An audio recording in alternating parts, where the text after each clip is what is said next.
सुचरिता कुकरेती महाराष्ट्र के कांग्रेस अध्यक्ष से बात कर रही थी माणिकराव ठाकरे से। और आपने देखा कि माणिकराव ठाकरे अब ये नहीं बता रहे कि मुख्यमंत्री अशोक चव्हाण बने ही रहेंगे या फिर विलासराव देशमुख को मौका मिलेगा। और जैसा कांग्रेस के नेता आमतौर पर कहते हैं कि हाईकमान फैसला करेगी, और हाईकमान पर फैसला तब छोड़ा जाता है जब बहुत सारे दावेदार होते हैं। और आज सामने हमने अपने एडिटोरियल में लिखा है कि बहुत सारे दावेदार हैं, एनसीपी के भी दावेदार हैं। हालांकि जो ट्रेंड्स हैं उसके आधार पर देखें तो काफी बढ़त शुरुआती रुझान में पाली है एनसीपी शिवसेना ने। एनसीपी कांग्रेस के खाते में अब 83 ट्रेंड सामने आ रहे हैं, 62 बीजेपी शिवसेना के खाते में। और ये बताना बहुत महत्वपूर्ण है कि अब हमारे पास में आधे से भी ज्यादा सीटों के ट्रेंड्स आ गए हैं। 161 सीटों के हमारे पास में ट्रेंड हैं, यानी काफी हद तक लगभग अब हम ये कह सकते हैं कि पूरे महाराष्ट्र से अलग अलग इलाकों से हमारे पास में ट्रेंड आ गए हैं। किसी एक रीजन स्पेसिफिक ये ट्रेंड हमारे सामने नहीं है। और जो हमारे सामने आंकड़े दिख रहे हैं उससे साफ दिखाई दे रहा है कि एक कांटे की टक्कर भले ही है, लेकिन उसमें एक 20 सीट के आसपास का गैप अब कांग्रेस एनसीपी ने बना लिया है। ये बढ़त बना ली है बीजेपी शिवसेना के ऊपर। ये गैप बहुत ज्यादा महत्वपूर्ण है। क्या ये 20 सीट का गैप इसी तरह से कायम रहेगा? अगले 1 घंटे में हमें बहुत स्पष्ट हो जाएगा। जहां तक हरियाणा का सवाल है, 32 हमारे पास में ट्रेंड सामने आए हैं। कांग्रेस इस समय 19 सीटों पर आगे चल रही है, बीजेपी 4, आईएनएलडी 6 और अन्य के खाते में 7।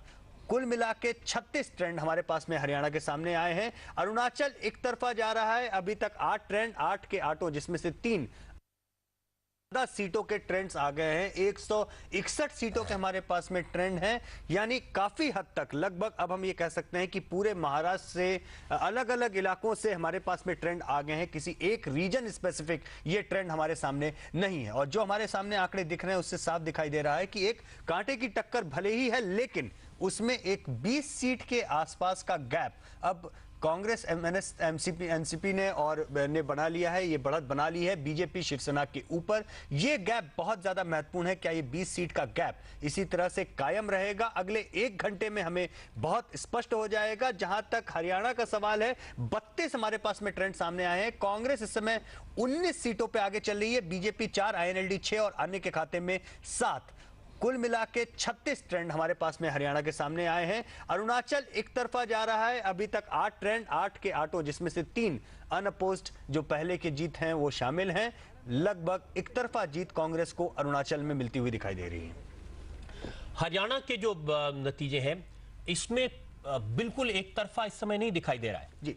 और निश्चित तौर पर देखने में ये लग रहा है रजत जी कि ये मामला तितरफा या चौतरफा बढ़ता हुआ दिख रहा है। 7 सीटें जो अन्य के खाते में हैं उसमें से 3 एचजेसी की हैं और बाकी 4 इंडिपेंडेंट्स भी हैं उसमें। लेकिन मोटे तौर पे ये ट्रेंड्स आ रहे हैं हमारे पास में उन इलाकों से जो दिल्ली से सटे हुए हैं। हमारे पास में गुड़गांव, हमारे पास में फरीदाबाद, सोनीपत, पानीपत, ये वाले जो इलाके हैं यहाँ से ट्रेंड ज्यादा आ रहे हैं। रोहतक से ट्रेंड आ रहे हैं और ये वो इलाके हैं जहां पे दरअसल बीजेपी का एक अच्छा प्रभाव है, पुराना प्रभाव है। इन इलाकों में रजत जी कांग्रेस का मुख्य मुकाबला कई सीटों पर बीजेपी से है, आईएनएलडी से नहीं। आप देखिए हरियाणा के मुख्यमंत्री बड़े शान से टेनिस खेलते हुए दिखाई दे रहे हैं। बीजेपी के नेता मुख्तार अब्बास नकवी इस वक्त हमारे साथ में हैं।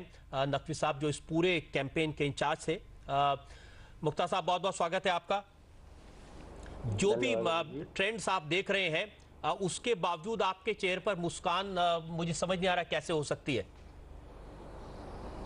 84 सीटों पर कांग्रेस एनसीपी आगे है और बीजेपी शिवसेना सिर्फ 62 सीटों पर महाराष्ट्र में, और हरियाणा और अरुणाचल में तो बिल्कुल एक तरफा है। देखिए, हम मानते हैं कि हमारा महाराष्ट्र में, हरियाणा में और यहाँ तक कि अरुणाचल में भी जो प्रदर्शन होगा वो बहुत ही बेहतर होगा। और जहाँ तक महाराष्ट्र की सवाल है, निश्चित तौर से हम महाराष्ट्र में सरकार भारतीय जनता पार्टी और शिवसेना मिलकर बनाएगी। इस बार जो पूरा हमारे सामने चुनाव का देश के सामने और महाराष्ट्र और इन राज्यों के मतदाताओं के सामने जो मुद्दा था वो महंगाई का मुद्दा था, भ्रष्टाचार का मुद्दा था, बेरोजगारी का मुद्दा था और साथ ही साथ बिजली, सड़क, पानी जैसी समस्याओं को लेकर के हम चुनाव के बीच में गए थे, मतदाताओं के बीच में गए थे। और आज मुझे इस बात को कहने में खुशी है कि पार्टी ने पूरी शक्ति के साथ, पूरी एकजुटता के साथ इन चुनाव लड़ा, हमारे उम्मीदवारों ने, हमारे पार्टी के कार्यकर्ताओं ने, और निश्चित तौर से मैं मानता हूं कि लेकिन नकवी साहब, जो आप कह रहे हैं और जो शुरुआती रुझान दिखाई दे रहे हैं, इनमें काफी फर्क है। कांग्रेस और एनसीपी 87 सीटों पर आगे है और बीजेपी 62 सीटों पर आगे, और हमने देखा आमतौर पर जब इस तरह के ट्रेंड्स होते हैं तो फिर वो कंटिन्यू करते हैं। और हरियाणा में 21 सीटों पर देखिए, महाराष्ट्र का जहां तक सवाल है, महाराष्ट्र में ट्रेंड कंटिन्यू और राज्यों की तुलना में महाराष्ट्र की स्थिति थोड़ी डिफरेंट है। अगर आप विदर्भ में जाएंगे तो दूसरी स्थिति मिलेगी, अगर आप मुंबई में चले जाएंगे तो दूसरी स्थिति आएगी। तो इसलिए मैं इसको एक जैसा ट्रेंड तो नहीं, लेकिन लगभग एक जैसा ट्रेंड सामान्यतः चुनाव में होता है। अब इसमें एक दो घंटे में आप भी रहेंगे, हम भी सामने रहेंगे, पता लग जाएगा। लेकिन मुझे लगता है, मैं अभी भी, मुझे पूरा विश्वास है, मुझे पूरी उम्मीद है कि भारतीय जनता पार्टी और शिवसेना मिलकर सरकार बनाने की स्थिति में आएगी। मैं आपसे पूछूंगा हरियाणा के बारे में, लेकिन कुछ ट्रेंड्स हैं वो दर्शकों को बता दें। पटौदी हरियाणा में, यहां से आईएनएलडी के गंगाराम ये लीड कर रहे हैं करीब 2800 वोटों से। आपको उम्मीद थी इस सीट पर आईएनएलडी के जीतने की? अत्री जी, इसमें रजत जी एक बात कहूंगा कि यहाँ पर जो कांग्रेस के सिटिंग एमएलए हैं उनके खिलाफ एंटी इनकम्बेंसी शुरू से ही दिख रही थी, और वो जो शुरुआती रुझान है, पहले 2 राउंड की काउंटिंग हुई है, उसमें इस तरह के नतीजे की उम्मीद आप कर सकते हैं। लेकिन ये सीट कांग्रेस के पास जा भी सकती है। नहीं, बिल्कुल टफ मुकाबला है, लेकिन कांग्रेस का जो इंडिविजुअल कैंडिडेट है भूपेंद्र चौधरी, उसके खिलाफ हल्की सी एंटी इनकम्बेंसी थी। और रजत जी एक ट्रेंड हो रहा है अभी रेवाड़ी से कैप्टन अजय यादव जो सिटिंग मंत्री हैं सरकार के, वो सेकंड राउंड के बाद 2200 वोटों से आगे। और गढ़ी सोपला से भूपेंद्र सिंह हुड्डा आगे चल रहे हैं, वो तो खैर आगे चलना ही था, नहीं है। महाराष्ट्र से 2 और ट्रेंड मेरे पास में है। गोरेगांव से शिवसेना के सुभाष देसाई आगे चल रहे हैं और अमरावती से राव साहब शेखावत आगे चल रहे हैं। उम्मीद थी इन सीटों पर? देखिए, राव साहब शेखावत की जब आप बात करते हैं, जी मौसम, रजत जी आप जिस स्टूडियो में बैठे हैं वहां पर काफी ठंड होती है, लेकिन मैं ये बता दूं कि जहां मैं खड़ी हूं इस वक्त, वहां पर माहौल काफी गर्मा रहा है और धीरे धीरे लोगों का आना शुरू भी हो गया है। ये कांग्रेस ऑफिस है मेरे पीछे, आपके पीछे दिखाई दे रहा है सुचरिता साहब, महाराष्ट्र प्रदेश कांग्रेस कमेटी। तो यहाँ क्या ढोल नगाड़ों की तैयारियां शुरू हो गई हैं?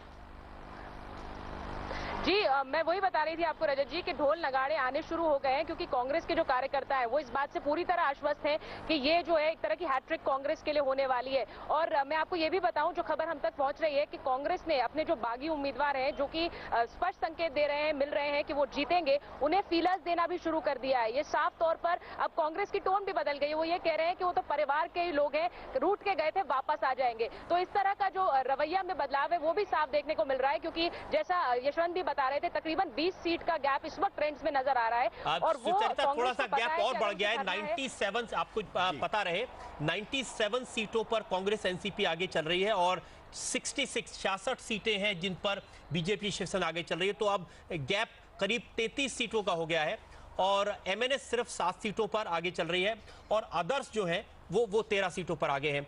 तो कांग्रेस एनसीपी अब 109, मैं आपसे बात कर रहा था इतनी देर में जो ट्रेंड बदला है, 109 सीटों पर वो आगे चल रहे हैं और बीजेपी शिवसेना 79 सीटों पर आगे चल रहे हैं। तो गैप बढ़ता जा रहा है धीरे धीरे। जी मैं बीच में रोकना चाहूंगा, एक बहुत महत्वपूर्ण मैं इंफॉर्मेशन और दे दूं। जो हमारा अर्ली सीट प्रोजेक्शन सिस्टम है उसमें आधे से ज्यादा सीटों के आंकड़े आने पे तुरंत हम अंदाजा लगा पाते हैं कि ये विधानसभा किस तरीके की दिखेगी। ये जो ट्रेंड है अगर ये रिजल्ट्स में कन्वर्ट होते हैं तो अब हमारे पास में ये जानकारी और ये आंकड़े हैं।